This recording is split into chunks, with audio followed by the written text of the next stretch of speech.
Hey guys, hello, myself is Gauri. हमने अभी तक केमिस्ट्री लर्नर्स पर हमने बहुत कुछ बेसिक्स पढ़ा है ऑर्गेनिक केमिस्ट्री का, और हम इसी लेक्चर को आज कंटिन्यू करेंगे।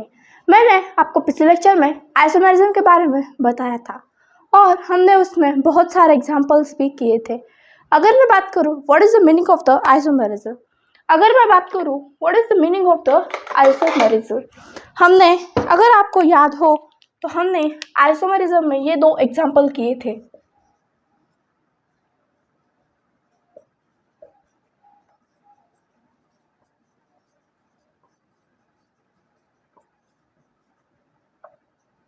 अगर आपको याद हो तो हमने ये दो एग्जाम्पल किए थे।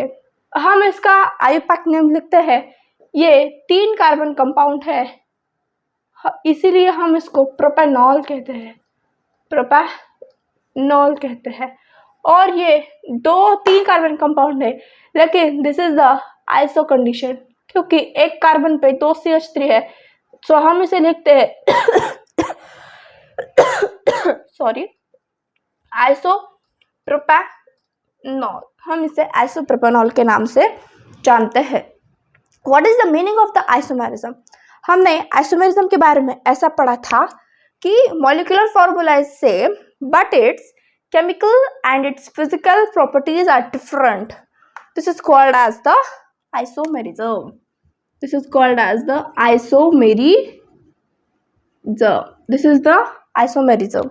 Okay. Then next हमने स्टेरियो आइसोमेरिज्म के बारे में भी पढ़ा था। Stereo isomerism. अगर मैं स्टेरियो आइसोमेरिज्म की बात करूं तो हमें इसमें ज्योमेट्रिकल डिटेल था, ज्योमेट्रिकल आइसोमेरिज्म था उसमें भी हमने 2 पार्ट्स किए थे, सिस एंड द ट्रांस। अगर मैं बात करूं सिस की, this is the carbon carbon double bond across AB any group, and in the trans this is the, here in trans chair-like formation is taking place. In that way this and this. In that way this is the formation of the chair. In that way this isomerism. Then optical activity. What is the meaning of the optical activity or optical isomerism? Compound having same molecular formula and its same physical and chemical properties, but when we pass through PPL, then its rotation is different, then we known as its optical isomerism. Then and compound which rotates the plane polarized light or groups is called as the optical active compound. The property is called as optical activity. Means जो compound हम PPL के presence में rotate करते हैं हम उसे optical activity कहते हैं। उसके बारे में और एक टर्म था, हमने सीखा था, that is the non superimposable images and the superimposable images. अगर मैं बात करूँ non superimposable, our hands are non superimposable, they do not superimpose on them. It means these are the asymmetrical. Each and every finger is asymmetric. That's why this asymmetrical molecule in the chemistry is known as the chiral molecule. Which molecule? This is known as the chiral molecule.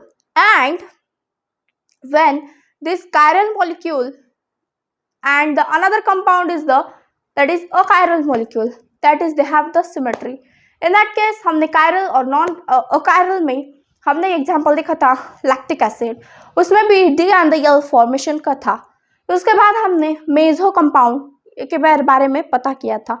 Meso compound, हम उसमें मेजो compound अगर कहे तो उसमें chiral carbon होता है, लेकिन 2 या 2 से ज़्यादा होता है, इसीलिए हम उसे मेजो कंपाउंड कहते हैं। और उसके बाद हमने रेसिमाइजेशन की बात की थी। अगर मैं कहूँ रेसिमाइजेशन, जब हम PPL that is plane polarised light जब हम पास करते हैं तो हमें देखने को मिलता है कि 50-50% that is equimolar formation of the जो कॉन्फ़िगरेशन होता है DL, उस कॉन्फ़िगरेशन के हिसाब से दोनों भी कंपाउंड फॉर्म होते हैं, इसे हम कहते हैं रासायनिक मिक्सचर। यह था हमारे पूरे आइसोमेरिज्म के बारे में। उसके बाद हमने कुछ टॉपिक्स, माने कि मैंने आपको बताया था कि मैं हाइड्रोकार्बन स्टार्ट करूंगी, लेकिन इंस्टेड ऑफ हाइड्रोकार्बन क्यों यही लेक्चर या एक से 2 दिन ये बढ़ाया जाए तो हमें आगे के बहुत कुछ चैप्टर्स इजी जाएंगे, इसलिए मैं यही चैप्टर कंटिन्यू करूंगी। इस लेक्चर में हम इंडक्टिव इफेक्ट के बारे में जानेंगे। Inductive effect, what is the inductive effect? Inductive effect, it is the dislocation of the sigma electrons to the carbon straight chain. This is the dislocation of the sigma bonds. What is the meaning of the sigma bond?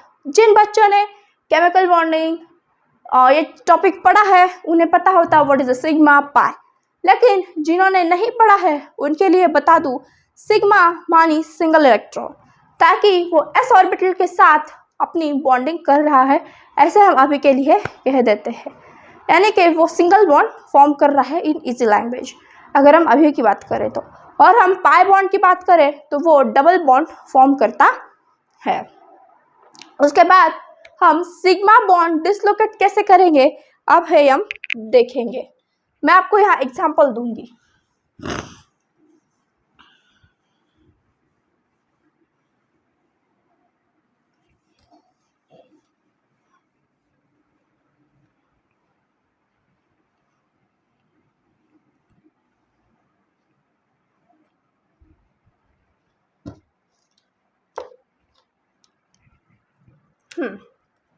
This is the carbon chain. This is the X. X means halogen. X means halogen. Fluorine, chlorine, bromine, iodine. These are the halo compounds. These are the halogens. Halogen की property क्या है? Halogen is the electronegative element. Electronegative element. What is the electronegativity? What is the meaning of electronegativity? Electronegativity, हम अगर बात करें electronegativity तो electronegativity माने जब कोई एक एलिमेंट अपने पास पैर्ड इलेक्ट्रॉन को अट्रैक्ट करे। कौन से इलेक्ट्रॉन को? पैर्ड इलेक्ट्रॉन को, ना कि सिंगल। जब वो अपने पास अट्रैक्ट करे तब उसे हम कहते हैं इलेक्ट्रोनेगेटिव एलिमेंट। इलेक्ट्रोनेगेटिविटी, हम उस प्रोसेस को कहते हैं इलेक्ट्रोनेगेटिविटी। तो ये जो हैलोजन है ये क्यों अपने पास अट्रैक्ट करता है? अगर हम फ्लोरीन की बात करें तो what is the configuration of the fluorine? Fluorine की बात करें, hydrogen, helium, lithium, beryllium, boron, carbon, nitrogen, oxygen and fluorine, 9 number. It means its configuration is 2,7. For completion of the octet, 1 electron is needed. 1 electron is needed for octet completion or for stability. So it attract the 1 electron. And in that case, जब it pulls electron towards from that carbon, then this carbon gives electron, but ये वाला carbon भी इस carbon से अपने electron पुल करता है और ये वाला कार्बन भी अपने कार्बन से इलेक्ट्रॉन पुल करता है, यानी कि इलेक्ट्रॉन की खींचाखींच यहाँ होती है या इलेक्ट्रॉन हड़प किए जाते हैं। लेकिन ये जो कोई भी इलेक्ट्रॉन हड़पने का खेल है वो this inductive effect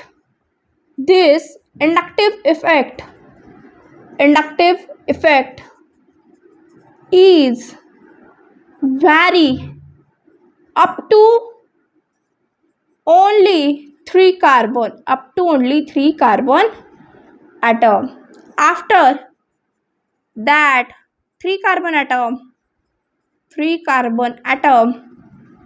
it vanishes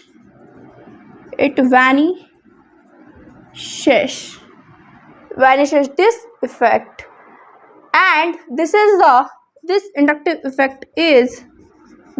inductive effect is permanent effect. This is the permanent. This is the which effect? This is the permanent effect. क्या होता है? जब कार्बन से कोई इलेक्ट्रोनेगेटिव एलिमेंट अटैच है तो उसके इलेक्ट्रॉन खींच लेता है, और जब कोई इलेक्ट्रॉन खींच लेता है, सपोज अगर हमने किसी दोस्त को मारा अपने, तो वो दोस्त भी हमें मारता है, या कि हम ये करते हैं। सेम मैंने पिछले लेक्चर में बताया हुआ कि कार्बन कार्बन एक दोस्त की तरह ही एक्ट होते हैं।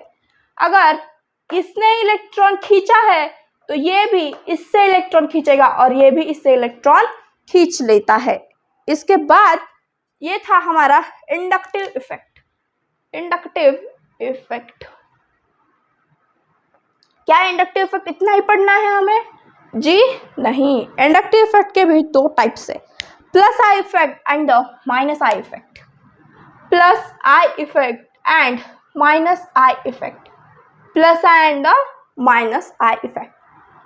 What is the meaning of the plus in our chemistry? In our chemistry, plus माने किसी ने अपने इलेक्ट्रॉन्स किसी को डोनेट किए हैं, ये हम कहते हैं। अगर हम बात करें सोडियम, अगर हम बात करें सोडियम ने इलेक्ट्रॉन दिया है, ये हमें कैसे पता चलता है? हमें तो दिखता नहीं है कि सोडियम ने इलेक्ट्रॉन दिया है। जब सोडियम पर एक पॉजिटिव चार्ज आ जाता है, जब सोडियम पर एक पॉजिटिव चार्ज आता है, तो हम कहते हैं इलेक्ट्रॉन डोनेशन की प्रोसेस हो गई है। उसी प्रकार जब हम प्लस आई के बारे में बात करते हैं तो हम इलेक्ट्रॉन डोनेटिंग ग्रुप के बारे में बात करते हैं। इलेक्ट्रॉन डोनेटिंग ग्रुप के बारे में, इलेक्ट्रॉन डोनेटिंग ग्रुप के बारे में हम बात करते हैं जब हम प्लस आई इफेक्ट की बात करते हैं। तो अब ऐसे कौन सा ग्रुप है जो हमें प्लस आई इफेक्ट दे? जो कुछ भी अल्काइल ग्रुप है, हाइड्रोजन है, ड्यूटेरियम है यानी हाइड्रोजन का आइसोटोप्स, वो सब हमें प्लस आई इफेक्ट देते हैं। कौन सा इफेक्ट देते हैं? प्लस आई इफेक्ट देते हैं। और अगर मैं माइनस आई की बात करूं तो सबसे पहले NO2, उसके बाद Cn, उसके बाद COOH, NO2 Cn, Cn माने cyanide group, NO2 Cn COOH, halogen, halogen, then OR and then COR, OR, COR, NO2 Cn COH, halogen, OR, COR, उसके बाद OH, OH and then C6H5, C6H5 and then the hydrogen, C6H5 and then the hydrogen. This is the order for the minus I effect. अब कुछ बच्चे पूछेंगे कि ऐसा क्या है ये माइनस आई इफेक्ट दिखाते हैं? अगर हम ध्यान से देखें तो नाइट्रोजन के कंपैरिजन में ऑक्सीजन बहुत ज़्यादा इलेक्ट्रोनेगेटिव है, कार्बन के कंपैरिजन से नाइट्रोजन, फिर कार्बन के कंपैरिजन से O, फिर यहाँ O है, यहाँ O है, और यहाँ C6H5 में उसके पास जो डबल बॉन्डिंग का स्ट्रक्चर है C6H5, माने अब हम जो भी यहाँ बॉन्डिंग की बात करें वो है, और उसके बाद है hydrogen which is the very least, which is the very least.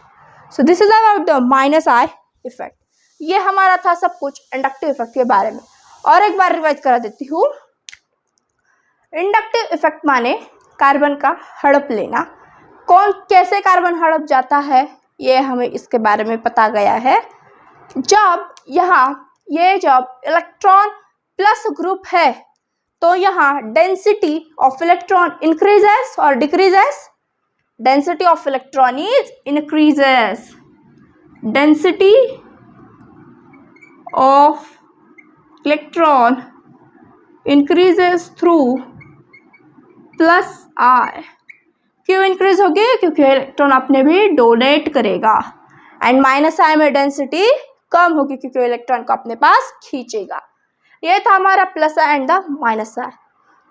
ये plus I sorry inductive effect is only vary up to 3 carbon atom. After that 3 carbon atom it vanishes or it removed. It is the which effect? It is the permanent effect. It is the which effect? It is the permanent effect. Then what about electronegativity? ये सब concepts chemical bonding के थे, लेकिन हमने यहाँ in short में पढ़ ली ताकि आपको ये concepts ध्यान में आ जाए। उसके बाद है hyper conjugation.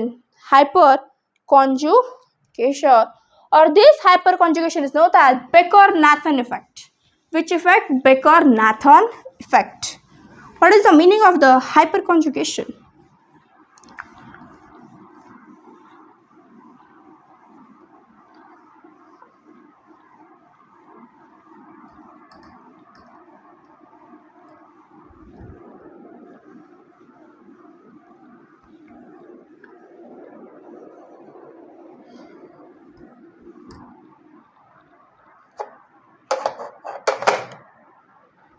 What is the meaning of the hyperconjugation?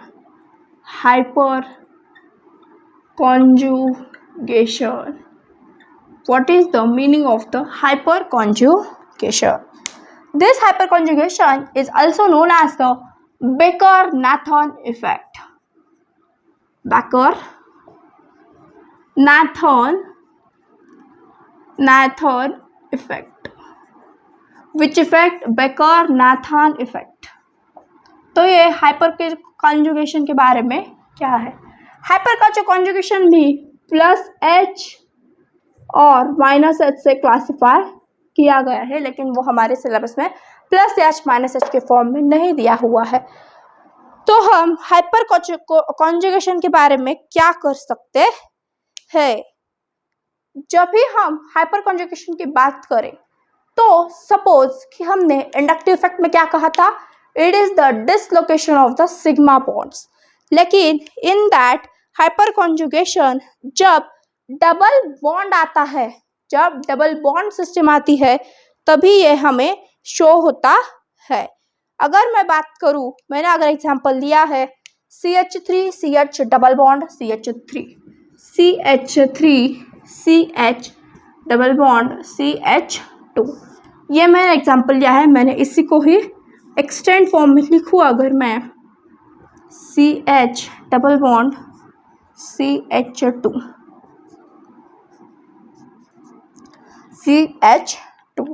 अगर मैं इसका रेजोनेंस स्ट्रक्चर बनाऊं तो ये जो डबल बॉन्ड हमें शो हो रहा है, अगर हमने ये कार्बन के ऊपर शिफ्ट किया, ये हमने कार्बन के ऊपर शिफ्ट करवा दिया, तो हमें क्या मिलेगा?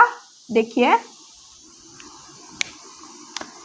एक कार्बन 4 बॉन्ड, एक कार्बन 4 बॉन्ड। ये लाइन आपको हमेशा याद रखनी है, एक कार्बन 4 बॉन्ड। जब ये बॉन्ड यहाँ आएगा, देखिएगा,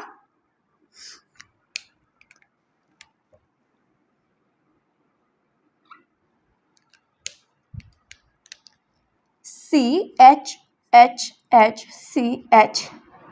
ये वाला बॉन्ड इस कार्बन पे, ताकि H एंड दिस वाला bond 1 2 3 and plus charge, Y plus charge, because यहाँ का एक बॉन्ड हमने यहाँ शिफ्ट किया है, एक बॉन्ड हमने यहाँ का यहाँ शिफ्ट किया है, इसलिए हम उस पर प्लस चार्ज। ओह 1 मिनट, सॉरी गाइस, सॉरी।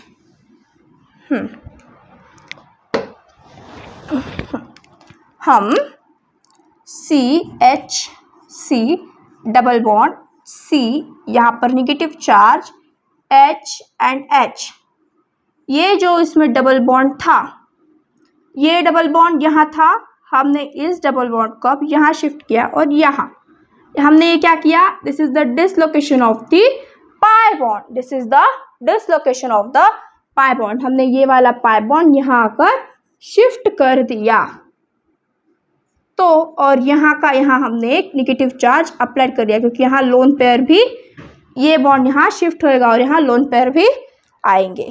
जब ये बॉन्ड शिफ्ट होएगा तो यहाँ का हाइड्रोजन निकल जाएगा in the form of the H+। वो अपने इलेक्ट्रॉन यहाँ छोड़ के जाएगा, जो इलेक्ट्रॉन, बिकॉज हाइड्रोजन तो कोई इलेक्ट्रोनेगेटिव एलिमेंट नहीं है, इसलिए वो इलेक्ट्रॉन, जो इलेक्ट्रॉन उसने छोड़े थे वहाँ, ये इसके इलेक्ट्रॉन, हाइड्रोजन के इलेक्ट्रॉन ये है। क्योंकि हाइड्रोजन इलेक्ट्रोनेगेटिव एलिमेंट नहीं है तो अपना इलेक्ट्रॉन वो लेकर नहीं जा सकता है, इसलिए वो H+ के फॉर्म में निकल गया। और जब ये H+ के फॉर्म में निकल जाता है तो यहाँ कोई बॉन्ड नहीं बचता, यहाँ कोई बॉन्ड नहीं बचता है। इसलिए हम हाइपर कॉन्जुगेशन इफेक्ट को नो बॉन्ड रेजोनेंस ऐसे ही कहते हैं, ऐसे भी कहते हैं। नो बॉन्ड रेजोनेंस के नाम से भी ये जाना जाता है, नो बॉन्ड रेजोनेंस। और एक बार देखिए हमने क्या किया, CH3 CH double bond CH2, हमने इसे एक्सपेंडेड फॉर्म में लिखा। और जब हमने इसे इस फॉर्म में किया तो हमने instead of in that way हमने ये डबल बॉन्ड इस कार्बन पे शिफ्ट किया, ये डबल बॉन्ड इस कार्बन पे हमने वो शिफ्ट किया। शिफ्टिंग के बाद जब हमें यहाँ एक बॉन्ड यानी एक बॉन्ड क्रिएट करना था तो हमने यहाँ से हाइड्रोजन को भगा दिया। जब हाइड्रोजन भागेगा तो अपने इलेक्ट्रॉन तो साथ नहीं लेके जाएगा, इसीलिए उसने अपने इलेक्ट्रॉन यहाँ डोनेट कर दिए। और जब भी कोई अपने इलेक्ट्रॉन डोनेट करता है तो उस कार्बन पर ज़्यादा चार्ज हुआ, इसलिए इस पर निगेटिव चार्ज आया। और निगेटिव चार्ज आने के कारण हमने इसे हाइड्रोजन को भगा दिया, और इस हाइड्रोजन को भागने से यहाँ पे कोई बॉन्ड नहीं बचा, और इस बॉन्ड न बचने के कारण हमने इसे नो बॉन्ड रेजोनेंस भी कहा। यह था रेजोनेंस। अब हमारे बचे हैं दो effect, that is the electromeric effect and the resonance effect. वो हम अगले लेक्चर में पढ़ेंगे, यानी कि हम कल के लेक्चर में हमारा ये टॉपिक फिनिश कर देंगे। उसके बाद हम हाइड्रोकार्बन से शुरुआत करेंगे। एंड आपको अगर इस पूरे बेसिक्स का वन शॉट चाहिए तो मुझे कमेंट बॉक्स में अपनी कोई भी इच्छा है जो आप प्रकट कर सकते हैं, और मैं आपके डिमांड से ही वन शॉट क्रिएट करूँगी। Thanks for watching. अगर सच में कंसेप्ट क्लियर हो रहे हैं तो आप मेरे चैनल को सब्सक्राइब कीजिएगा, शेयर कीजिएगा, और सब्सक्राइब इसीलिए कीजिएगा ताकि जब भी कोई इन्फॉर्मेशन आए या नोटिफिकेशन आए आपका मिस ना हो, और अपनी स्टडी करते रहेगा। Thanks for the watching.